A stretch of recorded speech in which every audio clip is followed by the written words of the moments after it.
Marco Antônio Feliciano tem 40 anos. É pastor evangélico e deputado federal por São Paulo.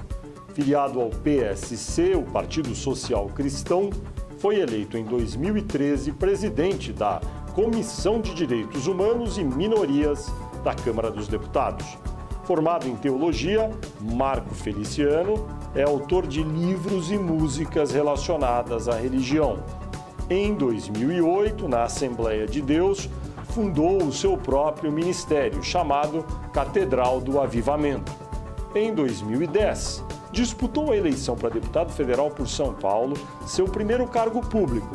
Foi eleito com 212 mil votos, o 12º mais votado entre os 70 deputados eleitos por São Paulo. Ao assumir a presidência da Comissão de Direitos Humanos da Câmara, foi acusado de ser homofóbico e racista. Ele nega. Vários grupos de representantes de minorias e até mesmo o presidente da Câmara, Henrique Alves, pediram sua renúncia. Mas Marco Feliciano diz que não deixará o cargo. Olá, internauta, bem-vindo a mais um Poder e Política Entrevista. Este programa é uma realização do jornal Folha de São Paulo e do portal UOL. E a gravação é realizada no estúdio do Grupo Folha, em Brasília. O entrevistado desta edição é o deputado Marco Feliciano, do PSC de São Paulo, presidente da Comissão de Direitos Humanos e Minorias da Câmara dos Deputados. Olá, deputado Marco Feliciano, muito obrigado por estar aqui no estúdio do Grupo Folha. Eu começo perguntando, muita pressão sobre o senhor para que o senhor saia do cargo de presidente da Comissão de Direitos Humanos. O senhor vai sair ou vai permanecer? Primeiramente, quero agradecer aqui a oportunidade que você me dá de, a primeira vez agora, dando uma entrevista séria para um portal sério e dizer que não há possibilidade nenhuma de renúncia. Não há possibilidade nenhuma de renúncia, até porque eu não cometi nenhum crime, não passei por nenhum tipo de julgamento, nenhum tipo de tribunal, e o que tem acontecido é apenas a força de um grupo da sociedade que luta muito para que eu, debaixo dessa pressão, saia do cargo. Só que pressão é meu sobrenome. Desde criança eu vivi sob pressão. Nasci de uma família pobre e vivi até agora. Nesta terça-feira, dia 2 de abril, haverá uma nova reunião de líderes partidários na Câmara e supostamente o senhor seria convidado e seria feito um apelo ao senhor. Se esse convite vier a ser feito, o senhor vai comparecer à reunião e como aceitaria esse apelo? Bom, eu não recebi o convite ainda, eu também fiquei sabendo pelos veículos de comunicação. Eu estou estudando se eu vou atender esse pedido, até porque já foram feitas várias reuniões acerca desse assunto e regimentalmente não tem o que ser feito. O meu partido, dentro da pluralidade, da proporcionalidade, ficou com a comissão. O meu partido já se posicionou dizendo que nós não abrimos mão dessa comissão. Eu já me posicionei dizendo que não abro mão da comissão. Então eu não sei o que faria nesse colégio de líderes. E ali para ser oprimido e achincalhado por um grupo de pessoas que, na verdade, deveriam defender o parlamento e não abrir um precedente como nesse momento está sendo feito, eu acho que é muito perigoso. O presidente da Câmara dos Deputados, o deputado Henrique Eduardo Alves, do PMDB do Rio Grande do Norte, já manifestou algumas vezes a opinião a respeito desse seu caso, dizendo que o ideal talvez fosse, não com essas palavras, mas dando a entender isso, que o senhor deixasse o cargo de presidente. O presidente da Câmara acerta ao dizer isso? Não, nesse momento ele sofre uma pressão.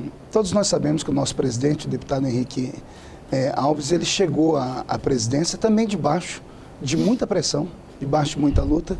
E como ele é o meu líder ali dentro do Congresso, eu me espelho nele. Até porque essa força, esse vigor que eu estou tendo de suportar essa pressão, me espelho nele. Como falaram tanto dele, acusaram tanto dele, tantos jornais falando sobre ele, mesmo assim ele permaneceu.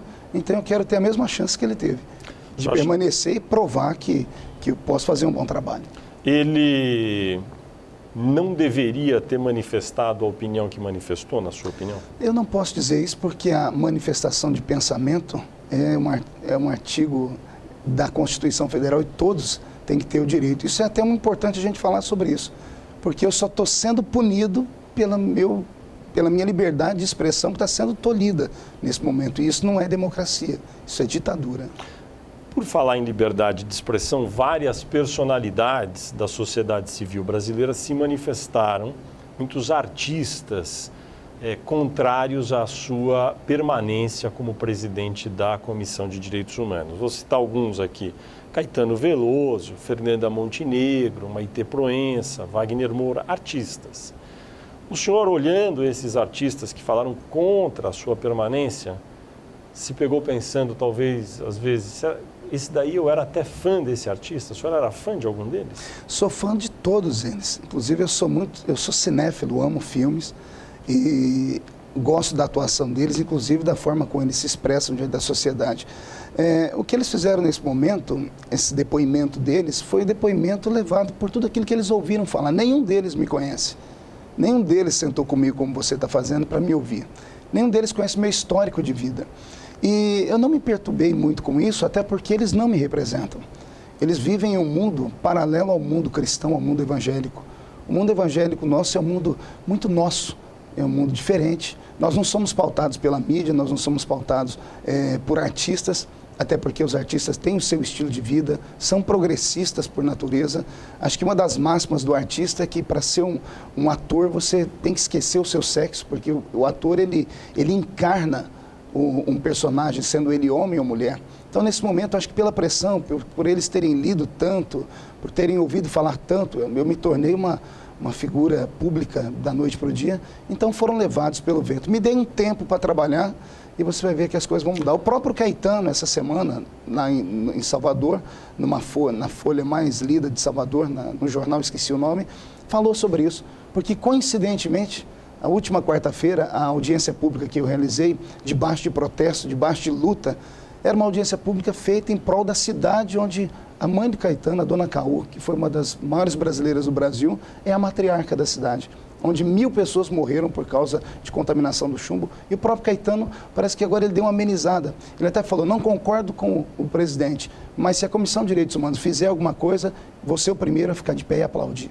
O senhor, no último fim de semana, esteve em Passos, Minas Gerais, e daí uma notícia da sua apresentação lá dá conta que o senhor, mencionando a Comissão de Direitos Humanos, presidida agora pelo senhor, disse que pela primeira vez alguém iluminado pelo Espírito Santo está no comando e que antes o colegiado era, entre aspas, dominado por Satanás.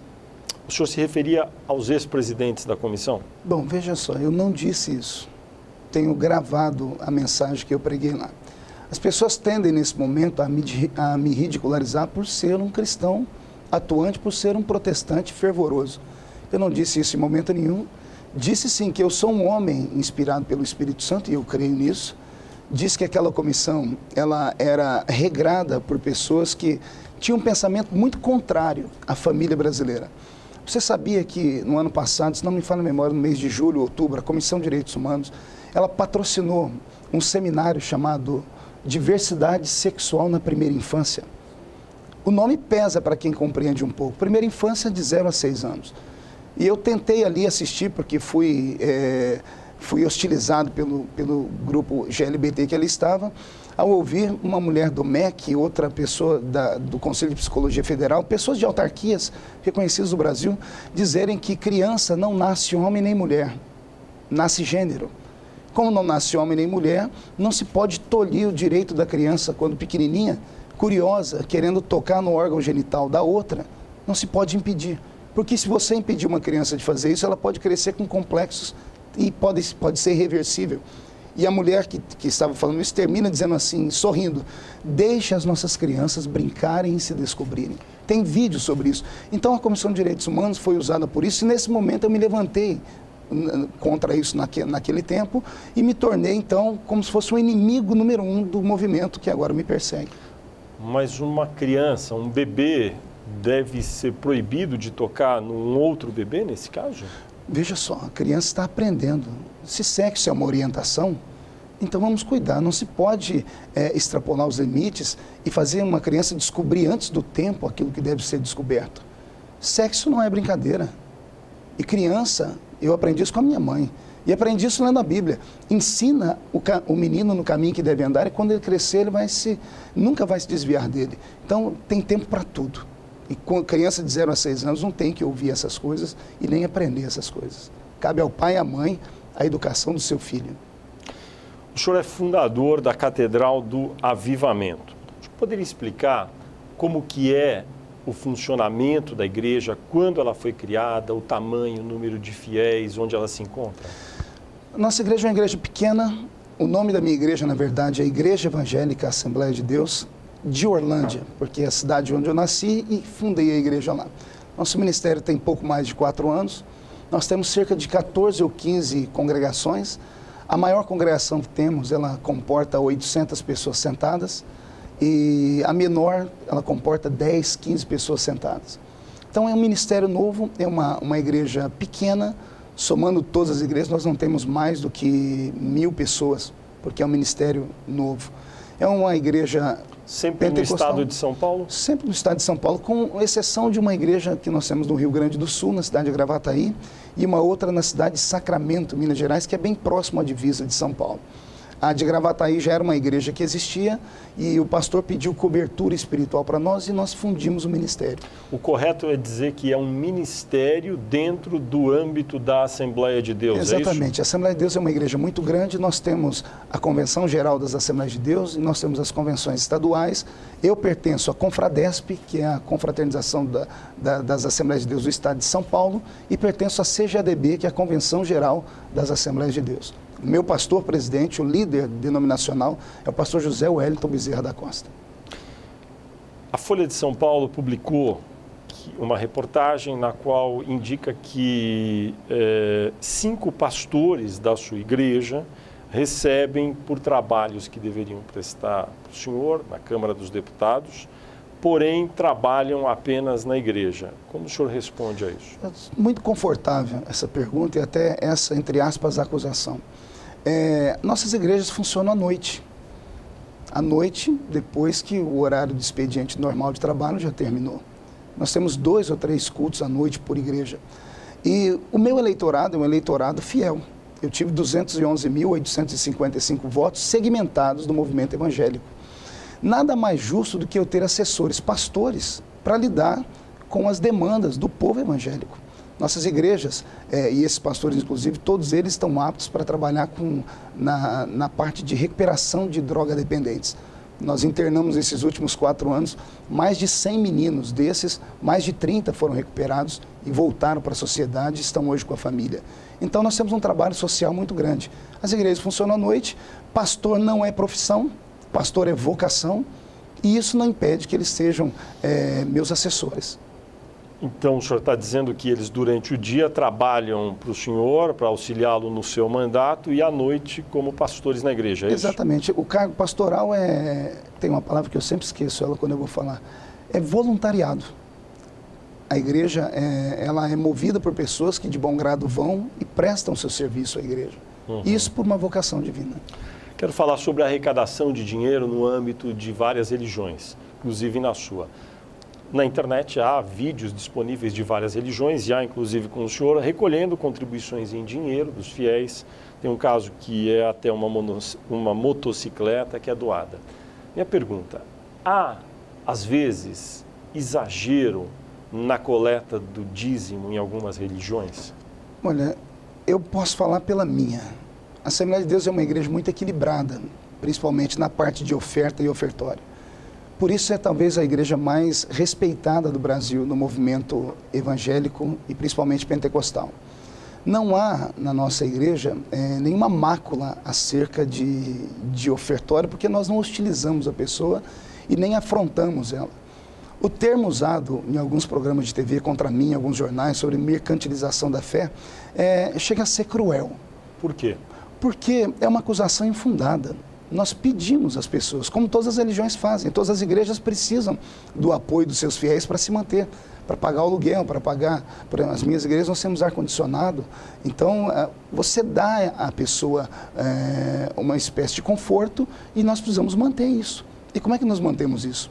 Através da arrecadação de dízimos, ofertas, e enfim, isso existe desde que a igreja é igreja.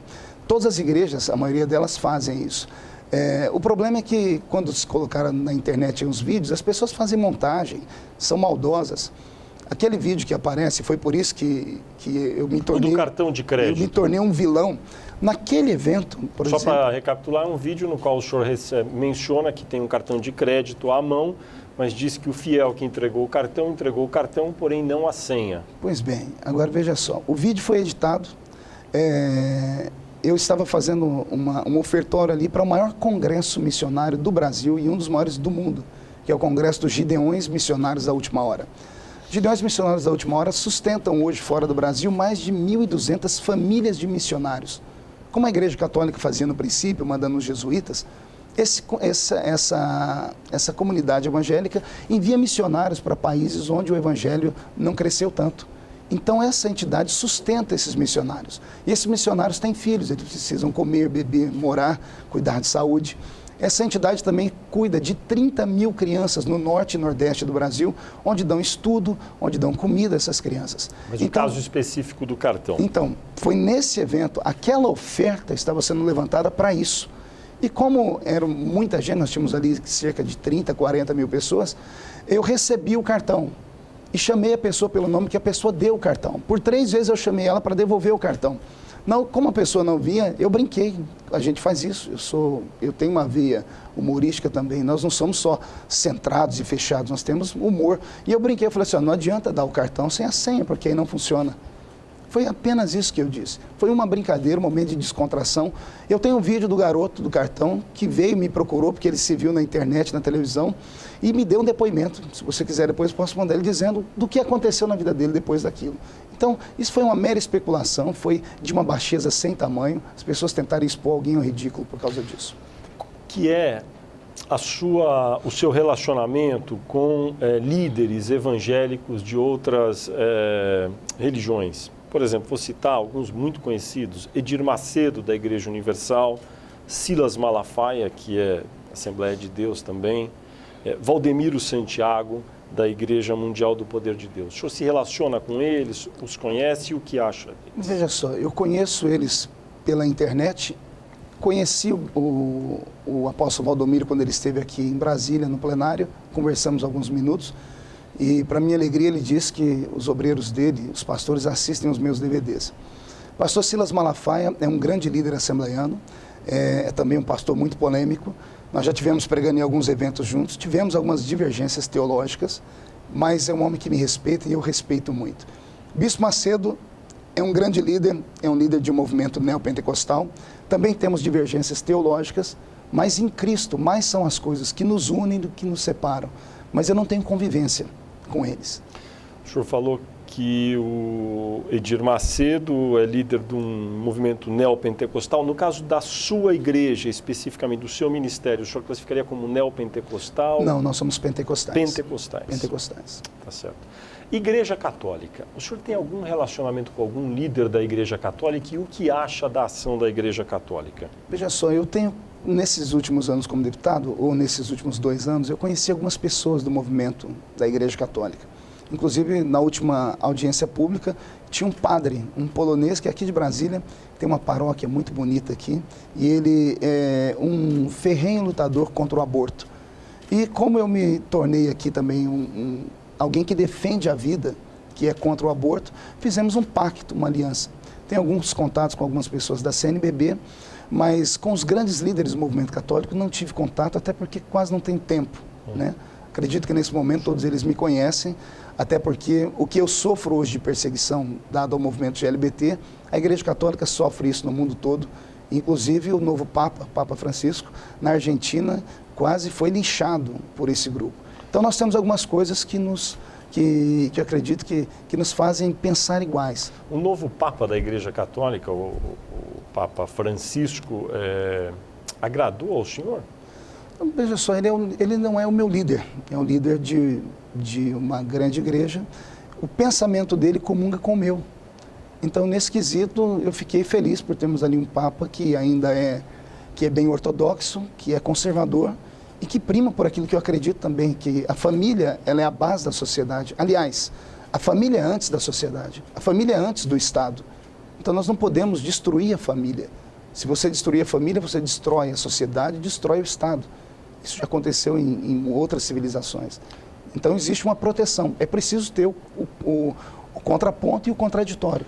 O senhor acha que existem religiões mais certas do que as outras e religiões até erradas, que pregam coisas erradas? Olha, eu sou um teólogo, eu estudei muitas igrejas, muitas religiões. Eu evito falar das outras. Eu tento fazer alguma coisa boa com a minha. A minha religião, o cristianismo, ele tem várias vertentes, é como uma grande árvore. Desculpa. Jesus é o tronco, a raiz, né? E os galhos são as ramificações.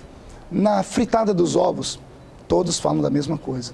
Queremos o céu, queremos o bem-estar da pessoa aqui, acreditamos que existe o certo e o errado e lutamos pela condescendência dos bons pensamentos, dos bons costumes.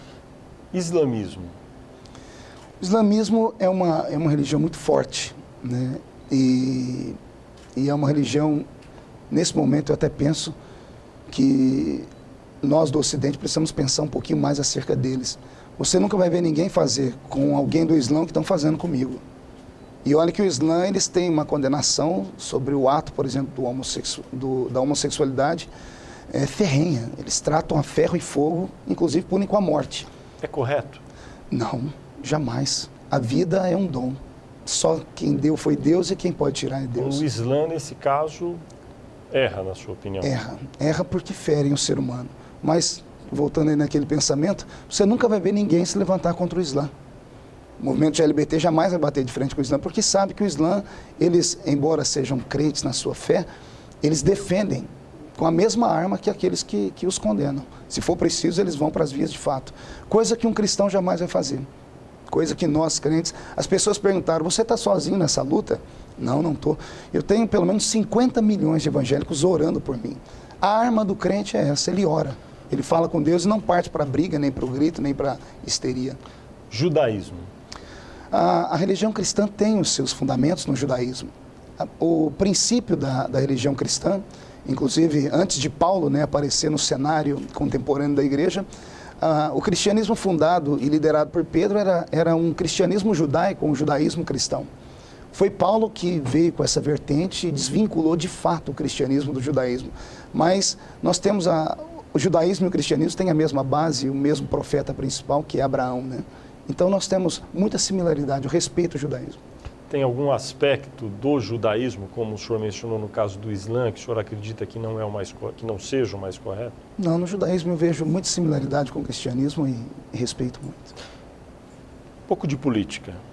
O senhor mencionou recentemente em uma de suas várias entrevistas que descobriu recentemente, nesse seu episódio, como integrantes do PT traem com facilidade, a sua frase reproduzida, mencionando aí que inclusive foi uma das poucas vozes que apoiou a candidatura da então pretendente ao Palácio do Planalto, Dilma Rousseff, em 2010, e que talvez em 2014 a situação vai ser outra. O que o senhor quis dizer com o PT trair com facilidade e sobre 2014? Veja só, talvez na troca de interesse do jogo político, os meios acabam justificando os fins. Eu fui procurado no segundo turno da presidenta Dilma porque tive uma expressiva votação no estado onde ela não era maioria até então. Em 2010. Em 2010. Naquele momento o que pesava era a então situação do aborto. E os dois candidatos, tanto Dilma quanto José Serra, ambos tinham um pensamento polêmico acerca do aborto. Então nós ficamos entre a cruz e o punhal. Ao sentar com a liderança que me procurou do PT, eles disseram que Dilma assinaria um documento. Quem me procurou na época foi um pessoal de São Paulo mesmo, um grupo de deputados, eu gostaria de não citar o nome, se você permitir. Me procuraram e disseram que a presidenta estava disposta a sentar com o movimento evangélico e assinar um documento. Uma carta dizendo que durante o seu governo essa questão do aborto não passaria. E foi ela que assinou o documento. Então, por aquele momento, ter os dois que pensavam sobre o aborto e ela assinando um documento dizendo que não ficaria, durante seu governo o aborto não seria tratado, fiquei com ela, criei na época uma central de inteligência via internet, disparei quase 10 milhões de e-mails para todo o Brasil, vesti a camisa, coloquei "Sou Dilma", né? E, de repente, 2 anos e meio depois, temos aí essa problemática criada num jogo político, porque o meu partido não escolheu a Comissão de Direitos Humanos. Eu não escolhi ser o presidente da Comissão de Direitos Humanos. A Comissão de Direitos Humanos foi abandonada pelo grupo que cuidou dela a vida toda, que era o PT. Mas quando eles viram que perderam a comissão para um partido de posicionamento pela família, que é o PSC, que é um partido, talvez hoje um dos únicos partidos que tem a bandeira. Queria até deixar isso aqui bem claro. O PSC hoje é um partido que tem ideologia, que luta por uma coisa que acredita. Isso tem que ser respeitado nesse país. E quando isso aconteceu, ele simplesmente, o PT, pegou um grupo dos seus deputados e vieram contra mim. E vieram contra mim de maneira violenta, usando a tribuna da casa, me acusando de algo que eu não sou. E alguns agora já não estavam mais nem acusando, estavam afirmando. E isso é crime. Me chamar de racista, de homofóbico, isso é crime. Então, eu venho suportando isso já há quase 30 dias, não sou um homem de briga nesse quesito, não fui para a tribuna desabafar, não fui para a imprensa jogar o nome de pessoas, porque nesse meio político eu tenho descoberto que muita gente tem telhado de vidro e esquecem o seu telhado para jogar pedra no telhado dos outros. Eu não fui condenado em nenhuma instância, eu não fui julgado por nenhum tribunal, estou sendo acusado por ter a minha liberdade de expressão, de opinião, de pensamento tolhida nesse momento, porque eu, sendo um brasileiro, não posso expressar. E eu fui traído nesse quesito, me deixaram sozinho. Eu tentei entrar em contato com algumas pessoas do governo que até uma semana antes me atendiam, como alguns ministros. O senhor poderia citar alguns? Ministra Gleice Hoffmann, com quem eu tenho um relacionamento de muita amizade.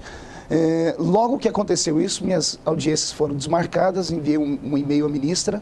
A ministra me respondeu e-mail dizendo que eu pedi a ela para que falasse com o seu partido, para que cuidasse desses deputados, que eles estavam criando uma celeuma. Eu antevi o que ia acontecer. Ela respondeu bem educadamente, dizendo que esse era um problema do Congresso Nacional e que o Executivo não poderia se meter nesse momento. E Acho que ela foi tímida na resposta? Não, eu acho que ela pensou exatamente como pensam as pessoas inteligentes. No ano que vem, uma briga comigo significa uma briga com o movimento evangélico. Porque eu fui o evangélico mais votado do país inteiro. Mas ela não deu apoio ao senhor, o senhor está dizendo? Não entendi. Ela não o apoiou agora? Sim, ela não apoiou, mas também não desapoiou, né? Ela disse que era um problema do Congresso Nacional. Ou seja, o Executivo, a parte dela não poderia fazer nada, né? Sei que poderia.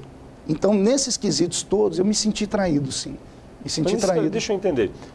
Mas o senhor ficou satisfeito ou insatisfeito com a reação da ministra? Insatisfeito, porque eu esperava um pouquinho mais de condescendência, eu esperava que pelo... Apoio explícito, senhor. Exato, não apoio explícito, mas pelo menos que se marcasse uma reunião, por exemplo, com o ministro-chefe da Casa Civil, Gilberto de Carvalho, ou com a própria presidenta, e pedisse para que esses deputados que brigavam agora nesse momento, criando uma celeuma na articulação política, porque o problema ali é político. Eu fui eleito pelo voto popular, fui eleito pelo voto do colegiado, não cometi crime nenhum e estou sendo linchado publicamente e instigado por militantes do PT. A esta altura, o senhor diria que as chances de evangélicos como o senhor exerce uma liderança sobre um grupo, estão mais propensos ou menos propensos a apoiar a reeleição da presidente Dilma? Olha, eu ainda não cheguei a essa conclusão. Todavia, eu tenho viajado o país inteiro. Ontem, por exemplo, eu estava em Rondônia, falei para um público de 15 mil pessoas e os pastores se organizaram e pediram uma palestra comigo no domingo pela manhã e eu reuni 300 lideranças do estado de Rondônia. Rondônia é um estado que tem hoje quase 40% da sua população evangélica. E não estavam ali só membros da Assembleia de Deus, estavam ali membros de todas as denominações daquele estado. E quando eu dei o depoimento e mostrei o que eu estou passando e o que está acontecendo, os pastores se levantaram com um manifesto, vão começar a chegar cartas aqui no Congresso Nacional. A igreja em Rondônia vai se mobilizar e começar a colocar o povo na rua, porque se é isso que os militantes do outro grupo fazem, colocam 20, 50, 200 pessoas na rua e a imprensa toda tira a foto e coloca deles na primeira página, se é público que eles querem ver, nós temos 50 milhões no país. Eu pedi na época a ministra Gleice para interceder para que isso não acontecesse, para que não houvesse uma guerra. Quando o senhor espera manifestações assim de massa a seu favor? Quando? Elas estão sendo, de fato, organizadas já? Muitas pessoas já estão se mobilizando, muitos líderes já estão se levantando. Marcada? Não, ainda não. Deve ser por esses próximos dias. Nós temos aí grandes lideranças como Virão pastor. a Brasília? Como vai ser? Vai começar por isso. Eu vou deixar aqui um ponto de interrogação para que as pessoas esperem. Daqui 2 semanas, por exemplo, aqui em Brasília, nós vamos ter a Convenção Geral das Assembleias de Deus. 24 mil pastores assembleanos já estão inscritos. Aqui em Brasília. Aqui em Brasília. O senhor espera o apoio deles? Eles já estão me apoiando. Só que a nossa maneira, o nosso manifesto é diferente. Nós não nos manifestamos com grito, com pulo, com xingamentos, com opressão. Nós nos manifestamos de maneira pacífica e bem equilibrada. O senhor diria que dos pré-candidatos já apresentados a presidente Dilma Rousseff, candidata à reeleição, há outros 3, pelo menos, sempre citados: Aécio Neves, do PSDB, Eduardo Campos, do PSB, e Marina Silva, ainda de um partido Informação à Rede. Desses 4, qual teria, ao seu juízo, mais condições de talvez atrair o seu apoio? Veja só, como eu te disse, eu ainda estou pensando em tudo isso. Eu ainda não tive, no meio desse fogo cruzado, eu não tive tempo ainda para analisar o perfil de 2, pelo menos, desses candidatos, que eu não conheço muito bem. Mas o perfil da Marina Silva eu conheço. Marina é evangélica, né? E a presidente Dilma, ela, pelo menos até nesse momento, mesmo não tendo se pronunciado publicamente, ela tem atendido as demandas dos evangélicos, como na questão do kit gay. Agora mesmo, o ministro Padilha mandou arrancar uma cartilha que havia sido, segundo ele, liberada para a população, e era uma cartilha que feria os princípios de um acordo que nós tínhamos antes entre a bancada evangélica. Então, existem algumas ramificações do PT que têm trabalhado e cumprido aquilo que prometeram. Então, nesse momento, como eu disse, 2014 será um momento de decisão. Eu ainda não sei o que vou fazer. Mas ainda o senhor está menos certo do que estava a respeito de apoiar o... Com certeza, com certeza. Depois desse momento que eu tenho passado, eu estou revendo e conversando com a minha equipe. Eu tenho conselheiros e tenho sentado com pastores de renome no país, como o pastor Silas Malafaia, como o bispo Manuel Ferreira e outros grandes líderes. E nós estamos repensando muito bem no que fazer no próximo ano. E o que fazer inclui apoiar ou não apoiar Exatamente. A reeleição de Dilma. Exatamente. Essa é uma hipótese. Exatamente. Que até recentemente não era uma questão. Não, porque vinha sendo cumpridos os acordos, né? E a presidente Dilma tem feito um bom trabalho, nós não podemos negar isso. Ela tem feito um bom trabalho com a população, principalmente a população mais pobre, e essa é uma vertente do cristianismo. Que dia que vai ser o encontro das Assembleias de Deus aqui em Brasília? A convenção vai ser a partir do dia 8 de abril, se não me falha a memória. Já agora? Agora já. Vão vir para cá 24 mil pastores. Você acredita que esse tema de apoio no ano que vem talvez possa ser mencionado nessa reunião? Eu acredito que sim. Possa emergir ali? Eu acredito que sim, acredito que sim. Entendi. Tem convidado algum dos pré-candidatos para esse evento? Não, porque é um evento nosso, é um evento. Nós também temos uma presidência, então nós vamos votar a presidência geral das Assembleias de Deus. Entendi. Eu queria fazer algumas perguntas rápidas agora para o senhor sobre os temas polêmicos, no que diz respeito às suas convicções sobre comportamento e costumes. Pois não. Mulheres. O senhor já criticou o direito das mulheres trabalharem, o direito de elas não desejarem ter filhos. Na sua concepção, todas as mulheres devem casar e ter filhos? Bom, primeiramente, foi muito bom você tocar nesse assunto. Você é o primeiro jornalista que me pergunta isso. Eu nunca dei essas declarações. Isso foi divulgado num jornal, lá no estado do Rio de Janeiro. Foi publicado, inclusive, quase que anonimamente, não tinha nenhum repórter que assinasse o artigo. A minha equipe procurou e quando encontrou, a pessoa gaguejou porque ela não tinha nada escrito, não tinha nada gravado. Entendi. Ou seja, esse texto foi um texto apócrifo. E a militância usou isso para, mais uma vez, me rotular, além de racista, homofóbico, agora machista. Né? Então, isso não existe. Então, esclareça. Na minha concepção, eu tenho a concepção família. Mulher para mim, a criatura mais linda que Deus criou nesse nosso mundo, veio para ornamentar o mundo e ornamentar a vida do homem, e ambos parceiros. A Bíblia diz que Deus fez a mulher da costela. Essa sua frase, a mulher veio para ornamentar a vida do homem, ela não contém uma carga machista? Não, vou explicar por quê. Porque pela Bíblia, Deus criou primeiro a vida do homem. o homem, o sexo masculino, foi o primeiro a ser criado. E viu Deus... O senhor é criacionista. Sou criacionista. E viu Deus que o homem estava só. E aí diz a Bíblia, Deus então fez para o homem a mulher. Só que quando Deus fez a mulher para o homem, Deus fez a mulher da costela. Ou seja, para andar ao lado do homem, para estar juntos, para ambos buscarem os seus direitos e ambos acreditarem e construírem uma vida. As mulheres devem casar, todas elas, e ter filhos? Olha, eu não posso falar por todas, mas é a experiência do segmento da existência e da vida. Mulher é o único ser do mundo que pode gerar filhos. Pelo menos entre nós, seres racionais, homem não gera filhos. Quem gera filhos é mulher. Se mulher não gerar filhos, acaba a humanidade. As mulheres podem ou devem trabalhar, ainda que sejam casadas e tenham filhos? Mas é claro que sim. A Bíblia Sagrada fala que quando Jesus ressuscitou do túmulo, foram as mulheres que foram ali, prestaram serviço de cuidar. As mulheres foram que propagaram o Evangelho. Então, a minha fé não é uma fé machista. A mulher tem que ter os seus direitos. Inclusive, na minha igreja, nós temos pastoras. E há um segmento evangélico que não aceita pastoras. Então, nós temos isso. Qual é a sua opinião sobre legalizar a atividade de profissionais do sexo no Brasil, como, por exemplo, prostitutas? Sou contrário a isso. Por quê? Porque seria muito inviável ao Estado, inviável às famílias. Eu, principalmente, penso eu como pai, a minha filha chegar em mim e falar assim, papai, eu escolhi a minha profissão, eu quero ser prostituta. Mas não há um livre-arbítrio das pessoas decidirem? Livre-arbítrio sim, mas existem tantas outras coisas que podem ser feitas e não a venda do seu corpo, porque isso é imoralidade. A sociedade conservadora ainda enxerga isso como algo imoral. Mas essa profissão existe de fato, deputado.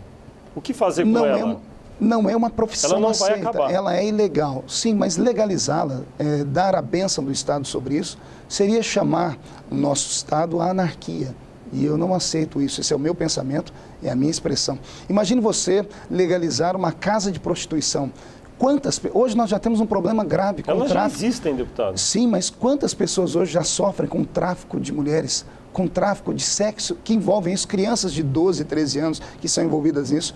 Se legalizar isso, o que vai ter uma máfia por trás disso para poderem pegar essas meninas de 12, 13 anos, criar um documento dando a elas a emancipação e colocá-las nessa vida de criminalidade. Isso abrir-se-á um precedente que vai ser difícil voltar atrás. Sou contra isso.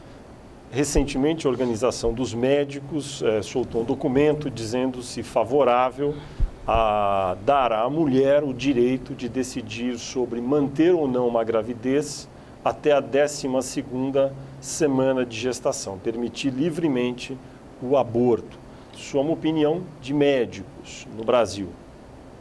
O senhor acha que os médicos, nesse caso, acertam ou erram? Houve um tempo que alguns médicos, digo isso porque tem muitos médicos que são contrários a isso, alguns médicos, eles pensavam que eram Deus. Nesse momento, alguns médicos declaram ser Deus. 12ª semana, estamos falando de um bebê com 3 meses de idade. Um bebê que já tem sentimentos, que recebe da mãe a vida, que já sente dor. Abortar uma criança de 3 meses, isso é crime, isso é assassinato. Isso é assassinato. A questão do aborto não é uma questão de saúde pública. Mesmo quando a mulher foi, digamos, violentada? Eu sinto muito por ela ter sido violentada, estuprada. Vivemos num mundo cão, vivemos num mundo perverso. A sociedade tem sua parcela de culpa nisso. Esses tarados inveterados se alimentam de visões, se alimentam de histórias liberadas. A pornografia está explícita em todos os lugares. As músicas acabam levando as pessoas à extrema sensualidade. E algumas pessoas têm a sua deficiência hormonal nisso e acabam ficando loucos disso. Eu sinto muito pela menina que foi violentada, pela mulher, mas o que foi gerado dentro dela não tem culpa disso. É uma vida, é uma criança. Se ela não quer cuidar da criança, existe uma fila imensa de pessoas que querem adotar essas crianças. Dê a luz e dê essa criança para que alguém possa cuidar dela, mas não assassine, não aborte. Eu sou filho de uma mulher que, por causa dada a pobreza, minha mãe, houve um tempo na vida dela em que ela tinha uma pequena clínica de aborto, uma clínica clandestina. Eu cresci no meio disso. Eu vi mulheres perderem o seu bebê assim e fiquei traumatizado por isso. Eu vi fetos serem arrancados de dentro de mulheres. Isso é uma tortura, não se faz isso. Não se faz isso. A vida é um dom de Deus.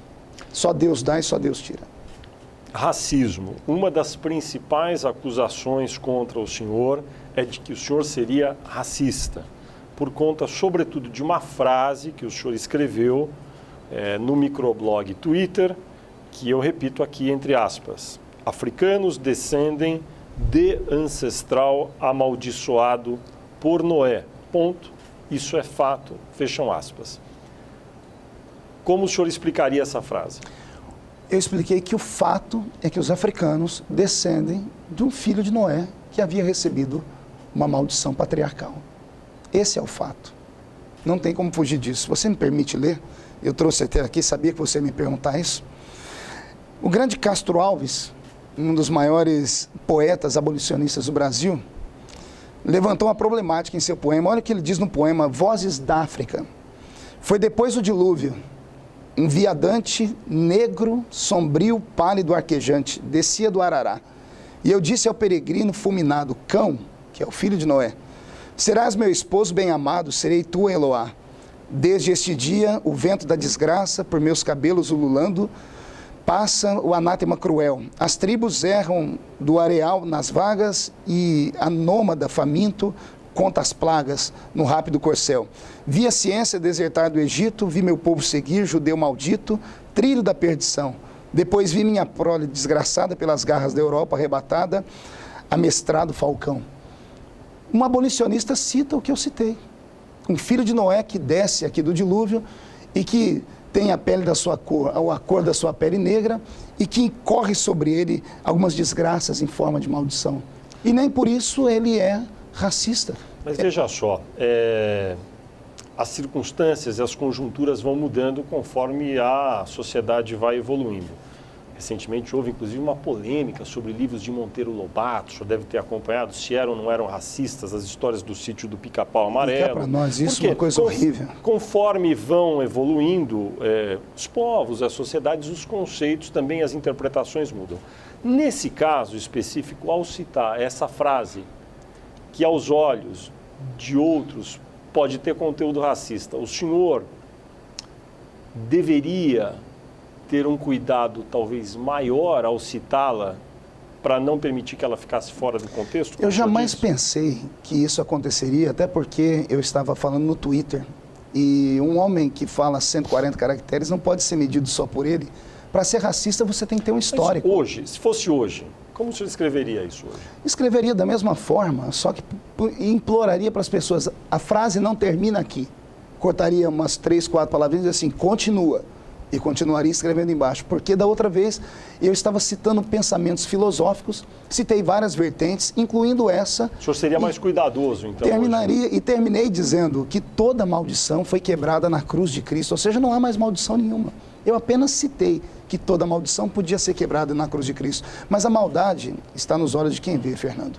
As pessoas viram maldade nisso. Quem fez isso? Eu sei quem foi. Foi um grupo de pessoas que ficam na internet, são pagos para isso, um grupo de militantes. Quem são eles? O movimento GLBT. Isso não tem dúvida nenhuma, já procurei, nós temos os IPs deles, eu tenho tudo isso catalogado.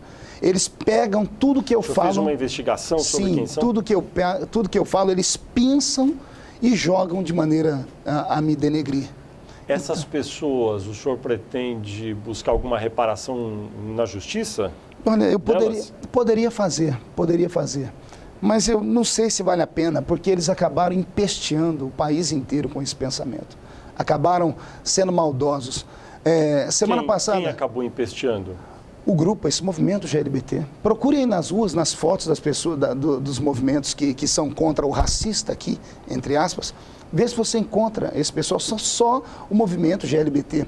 Eu li agora essa semana, se você me permite citar aqui, isso me trouxe conforto, porque eu descobri que eu não sou o único que sou perseguido. O Prêmio Nobel da Paz, você deve conhecer muito ele, o Lech Walesa. Lech Walesa, essa semana, escreveu assim na imprensa mundial: homossexuais perseguem e castigam os héteros. Ele foi impedido de dar uma palestra nos Estados Unidos porque ele teve um pensamento contrário ao movimento.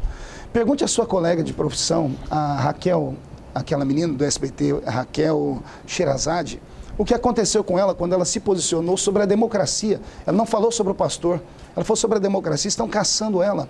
Pergunte à Rede TV o que aconteceu com eles há 2 anos atrás, quando num programa de brincadeira, falar alguma coisa sobre homossexuais, o movimento LGBT entrou no Ministério Público e o Ministério Público tirou por 24 horas essa emissora do ar. Nem na Venezuela, de Hugo Chávez, tiraram uma emissora do ar por isso. Pergunte, só para concluir, pergunte ao reitor da Universidade Mackenzie, uma das maiores universidades do nosso país, o que aconteceu com eles há 2 anos atrás, quando ele se posicionou contra o casamento homossexual, depedraram a universidade. Então, existe uma ditadura chamada, que eu coloco o nome dela aqui, já é citado, Olavo de Carvalho fala muito sobre isso, gaysista. Eles querem impor o seu estilo de vida e a sua condição sobre mim. E eles lutam contra a minha liberdade de pensamento e a minha liberdade de expressão. Eles lutam pela liberdade sexual deles. Só que antes da liberdade sexual deles, que é secundária, tem que ser permitida a minha liberdade intelectual, a minha liberdade de expressão. Eu posso pensar. Se tirar o meu poder de pensar, eu não vivo. Eu vegeto e morro. Deixa eu fazer outra pergunta agora sobre costumes e suas convicções a respeito de gays. O senhor me corrija, mas até onde eu vi vídeos na internet, o senhor sugere que a AIDS é uma doença gay. No entanto, há muitos heterossexuais com o vírus da AIDS. Por que a AIDS seria uma doença gay? Quando eu citei isso, eu estava num momento de muita pressão por esse grupo.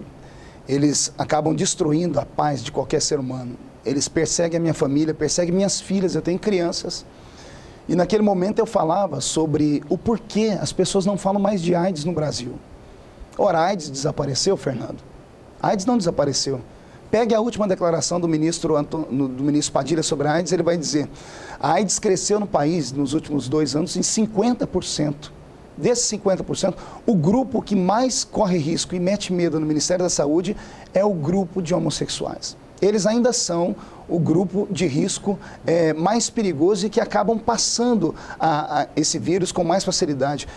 Luiz Motti, num programa do Jô Soares, disse assim que ele, em pouco tempo, em pouco mais de 10 ou 15 anos, teve 500 parceiros homossexuais. O estilo de vida homossexual é perigoso. Mas então, ainda assim, o senhor acredita que é uma doença dos gays? Vou continuar dizendo.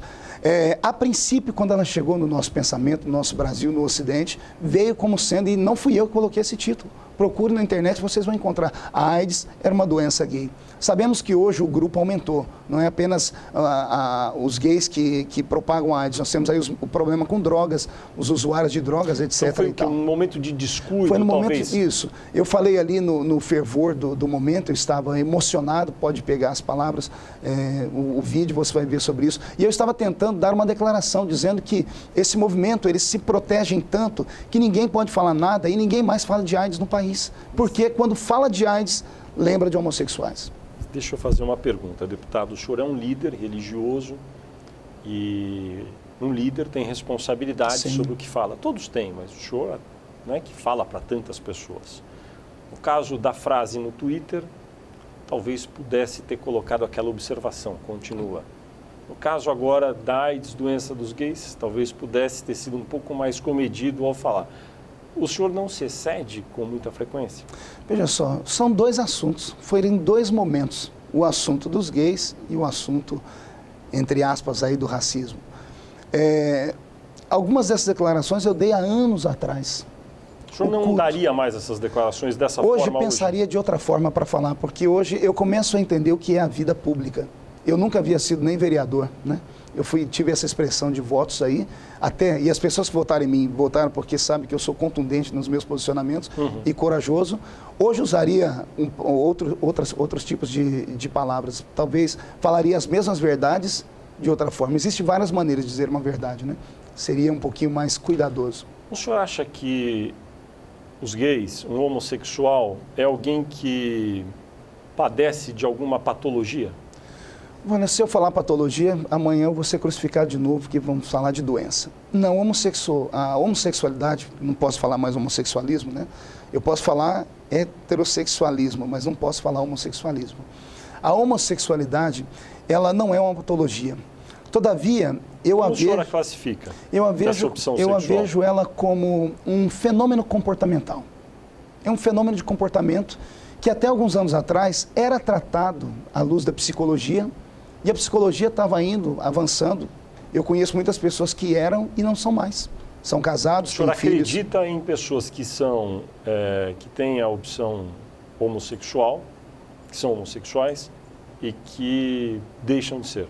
Acredito piamente, tenho provas disso. Tenho amigos que são, tenho amigos que hoje têm família e que hoje dão testemunhos pelo mundo, escreveram livros sobre isso. É uma orientação, eles mesmos dizem, se é uma orientação, a pessoa pode ser reorientada. Na sua igreja há esse tipo de orientação também para, eventualmente, um gay que procura para mudar a orientação? Não, nós não explicamos isso à pessoa. No culto nós pregamos a palavra.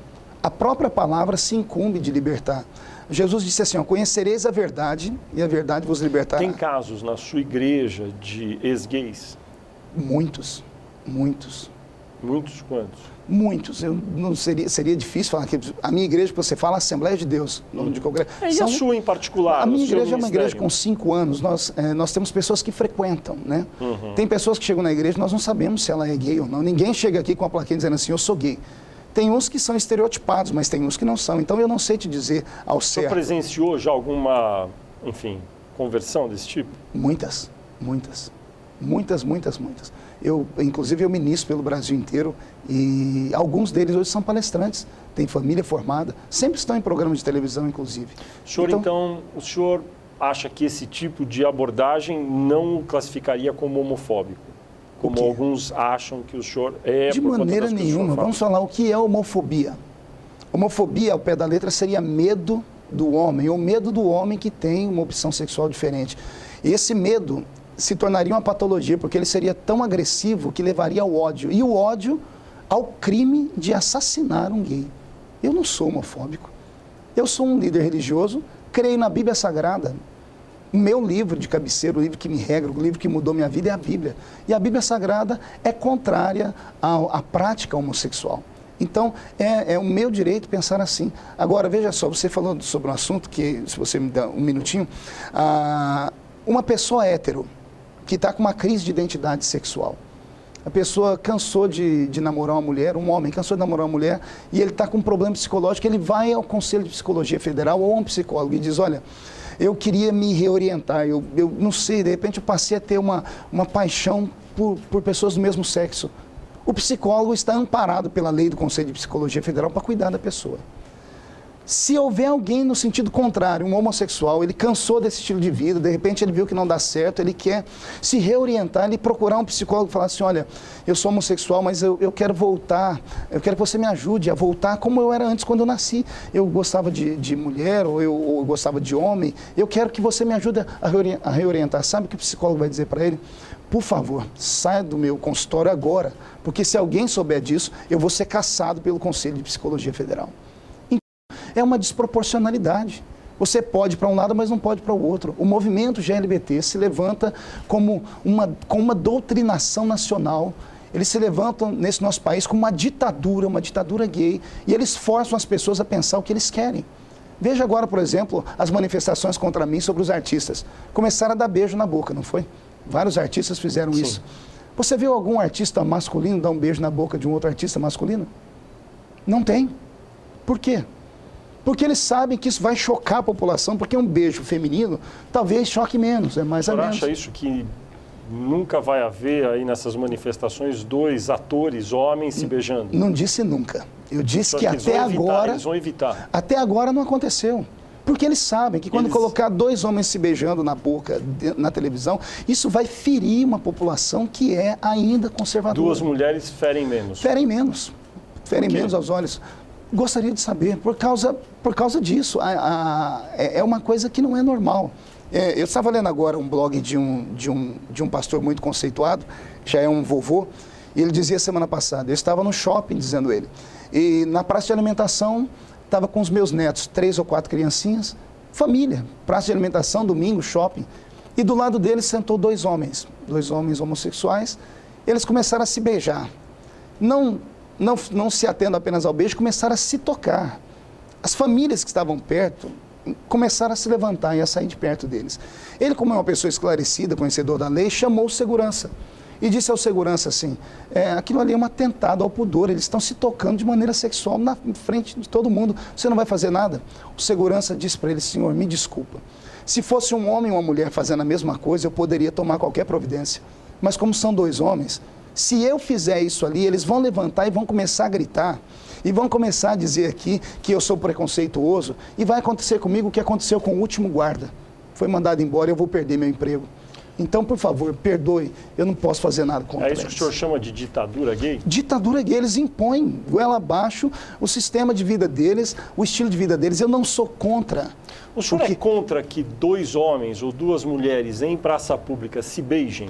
Sou porque... É só um beijo, deputado? Mas é um beijo na boca, é um beijo que mostra muita intimidade.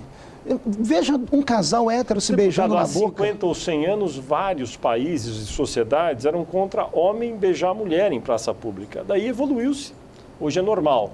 Você não acha que é normal que aos poucos o beijo entre um homem e um homem, uma mulher também vá? Querido Fernando, citar para você o grande Freud. Né? Freud dizia assim, o que uma criança vê, ouve e sente de 0 a 7 anos, e depois se estende até os 12, será a base da construção do seu caráter. Quando você coloca isso exposto publicamente, põe uma criança a olhar, isso vai gerar na criança curiosidade, vai mexer com a mente dela e vai tirar dela a figura que ela tem de casa. Se o senhor pudesse, o senhor faria uma lei para proibir beijos entre pessoas do mesmo sexo? Não faria lei, eu apelaria para o bom senso, apelaria para que as pessoas tivessem um pouquinho mais... Hoje não tem uma lei sobre isso, não hoje é permitido. Não tem, talvez nem vai ter. Permitido. Não tem, nem vai ter, né? Até porque alguns deputados até batem no peito. Tem uma deputada aqui do Distrito Federal que diz, agora existem mais beijos em praça pública, agora existem mais isso ou mais aquilo. Veja a parada gay, a parada do orgulho gay. Veja o que acontece nas paradas, entre no meio deles. Eu lembro que em 2007 saiu, na Folha de São Paulo, no órgão de imprensa seu, em 2007 está lá. Os gays distribuíram na parada gay uma cartilha ensinando como usar corretamente a cocaína. Não usar nota de dinheiro, usar um papel assim, fazer um pito assim ou de outra forma. Ou seja, eles dizendo que... de certa forma, dizendo, existe aqui quem vai cheirar cocaína nessa passeata, existem pessoas que vão fazer sexo ali no meio, que isso acontece, tem vídeos na internet sobre isso.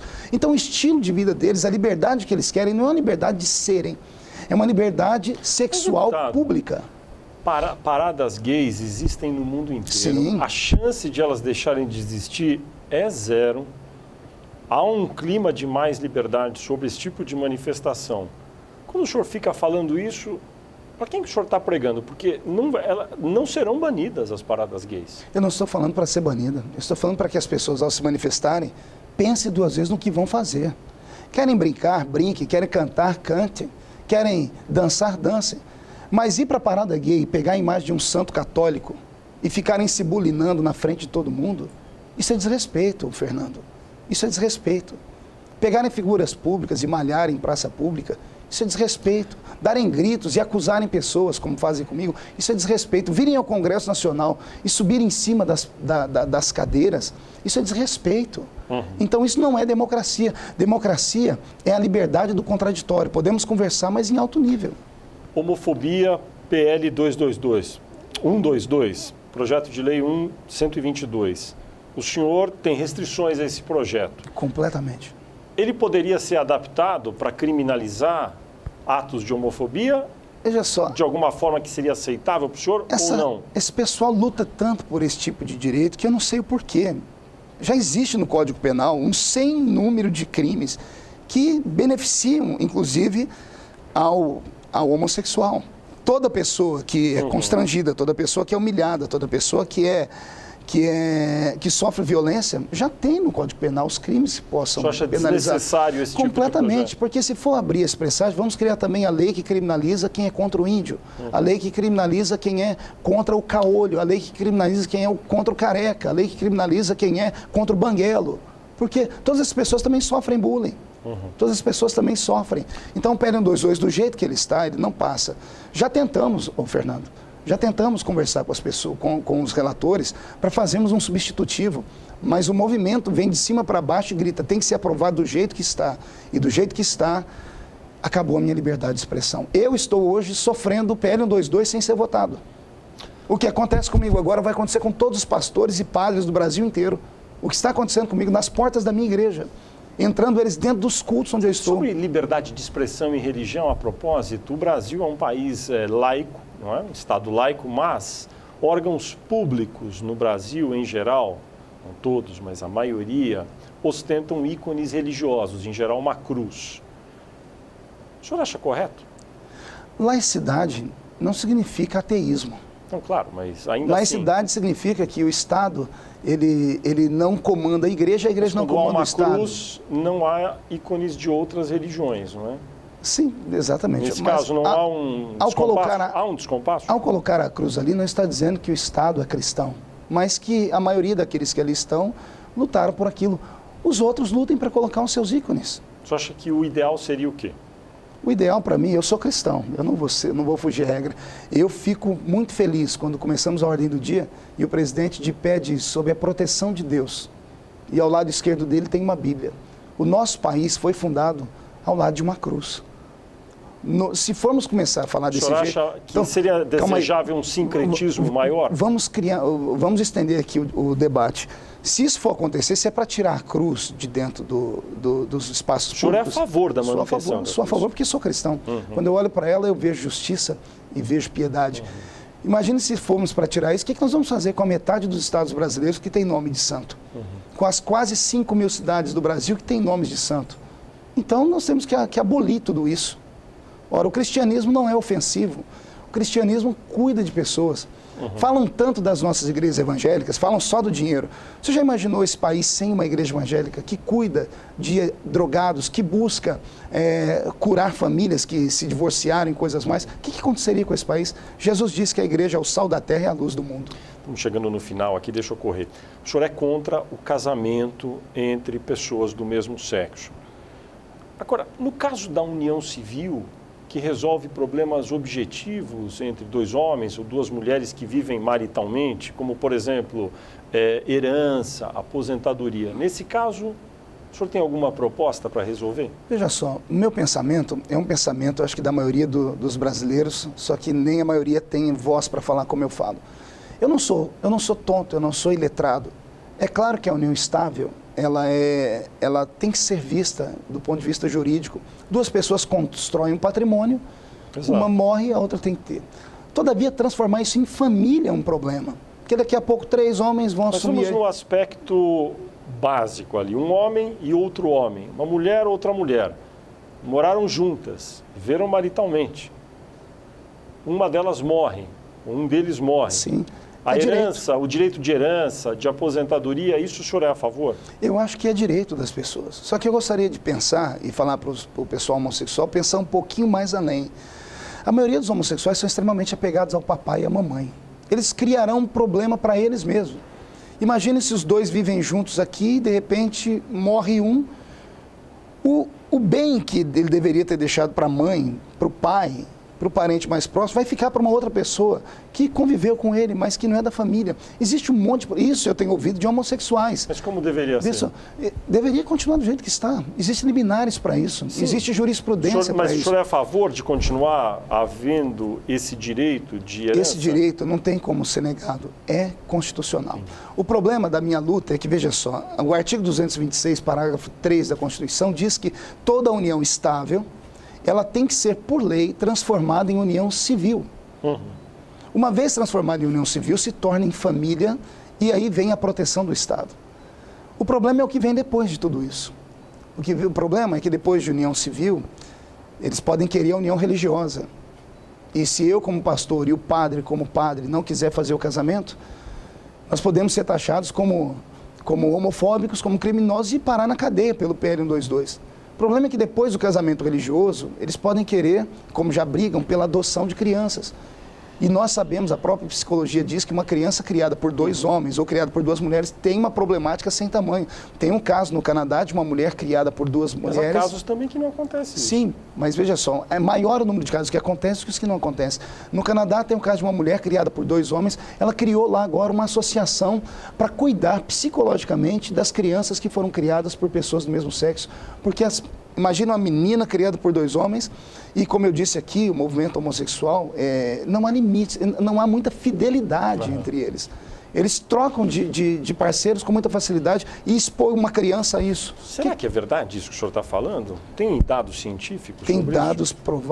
Existem instituições que estudam sobre isso, instituições cristãs, como tem as instituições deles que dizem o contrário.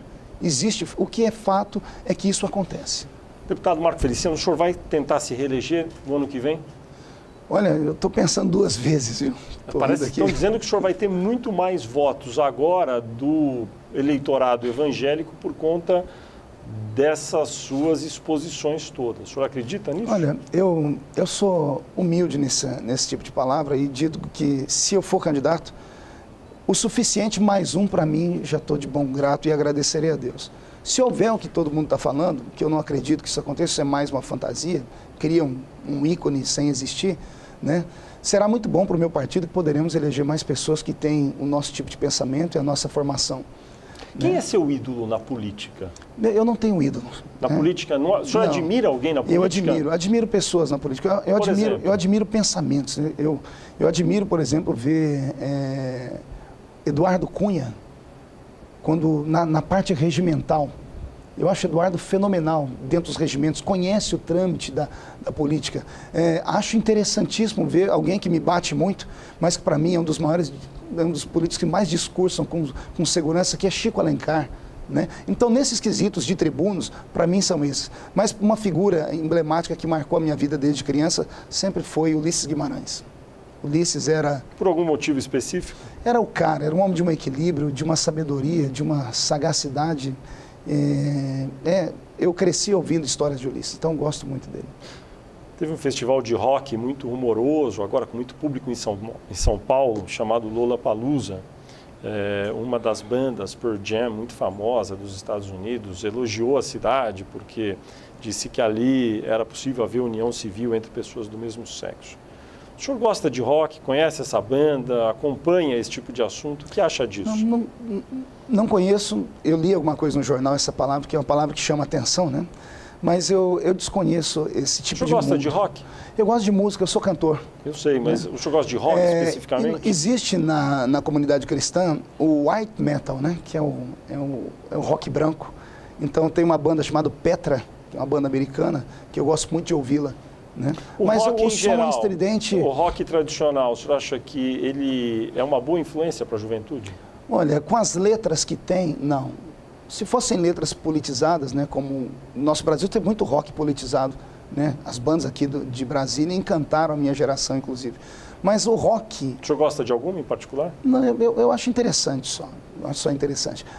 O rock americano, em algumas bandas, como AC/DC, e algumas outras bandas pesadas, onde eles fazem apologia às drogas, apologia ao sexo livre, apologia ao ateísmo, criticam Deus, batem em Deus. Isso, para mim, tem uma influência horrível sobre a juventude. O senhor deu várias entrevistas nos últimos dias, semanas, o senhor é cantor e falou um pouco sobre os seus hábitos estéticos. O senhor disse que alisa o cabelo, faz as sobrancelhas. É isso mesmo? Que cuidados estéticos o senhor tem com a sua imagem? Veja só, eu gosto de olhar no espelho e enxergar uma pessoa de boa aparência. Porque bonita eu sei que eu não sou, né? Eu tenho espelho, eu olho para ele todo dia. O meu cabelo, quando criança, eu sofri muito bullying na escola. Por quê? Porque a minha pele branquinha e o meu cabelo sarará, né? Bem pichainho. E para cuidar de um cabelo assim é muito difícil, para pentear é muito difícil. Eu ouvia os meninos me chamarem de coisas ruins, me chamavam, me equiparavam ao urso do cabelo duro, me chamavam de Capitão Caverna. Então, quando eu tive, e eu fui guarda-mirim também na minha cidade, e por 4 anos a regra da guarda-mirim era raspar o cabelo. Então, o cabelo que era crespo, durante 4 anos foi raspado, então ele era extremamente duro. Então, quando eu consegui descobrir esses milagres da ciência, né? Que deixam o cabelo um pouco melhor, mais macio, eu comecei a me tratar assim. Tive o apoio da minha família, da minha esposa e estou muito bem. O senhor é um homem vaidoso? Eu me considero um homem cuidadoso. Não é pecado ser vaidoso? Não, pecado é quando a sua vaidade te põe acima de Deus. Aí nesse quesito, disse Salomão, né? Vaidade, tudo é vaidade. Então, nesse quesito, sim. Mas se cuidar, não. Eu estou cuidando do templo do Espírito Santo, né? O meu corpo é templo do Espírito Santo. E eu acho que uma pessoa bem apresentável, ela passa um pouco mais de respeito. Deputado Marco Feliciano, muito obrigado por sua entrevista à Folha de São Paulo e ao UOL. Eu agradeço você, agradeço a todo o seu público e que Deus abençoe toda a nação brasileira.